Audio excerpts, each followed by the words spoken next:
Hi everyone, this is Daniel from Mathspace. I've got an exciting update for Mathspace teachers around our task templates. Task templates, if you don't know, they're saved versions of custom tasks. So when you select questions in Mathspace that you want to give to students, you can save that as a task template so that you or other maths teachers at the school can use that template without having to recreate the custom task from scratch.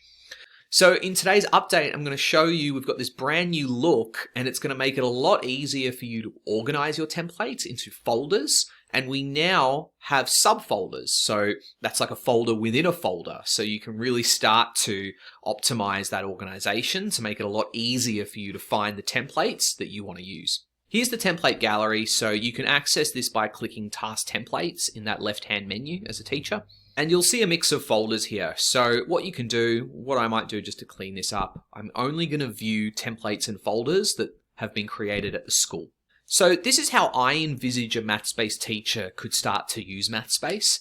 That first level of grouping of your templates could be by year level. So I might be a year 7 teacher, so I'm going to go into the year 7 folder.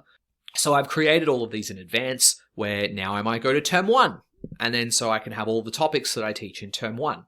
And then so within term 1, I might have whole numbers. So then I might be the maths teacher that puts templates into this folder, and then another teacher could put templates into the fractions folder. So we can really start to divvy up the work. So if I wanted to create another subfolder, like week 1, week 2, for example, I can click create, click folder, and I could just have week 1 now as, where I'm going to put all the templates that I would use in the first week of term 1 when we start with whole numbers.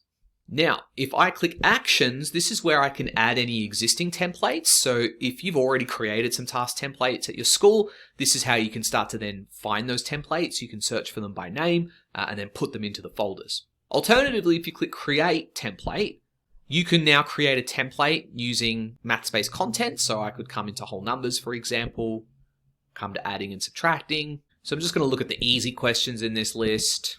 I'm just going to pick a couple of these adding questions. So this one, this one, this one. This could be like an entry ticket or something. And so I'm not going to set it to any class. I'm just going to name the template, give it a little description, and then it's already going to be put in the correct folder, that week 1 folder. And I click create template and it's done. Using these 3 dots over here, I could click if I want to do something like edit the name of the folder, if I want to archive the folder, or I would just want to add templates straight into the folder without opening up the folder, I can do that all here. If you click archive, it's kind of like deleting it, so it removes from view, okay? But we don't really delete things on our end because sometimes teachers do that by mistake. So if you make a mistake, you can always click view archived. So now that folder I've just deleted is back.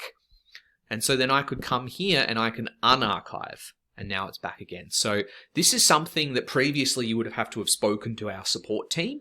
Now you don't have to. Now you'll be able to kind of bring back any deleted content into your school's account. You can do that yourself. If you're looking in a Mathspace textbook, so you're not in the task templates section necessarily, you can still create task templates. So if I was here looking at the questions within adding and subtracting, I added maybe a couple more. Okay, so now in the top left button, that plus button, I can click create a task template.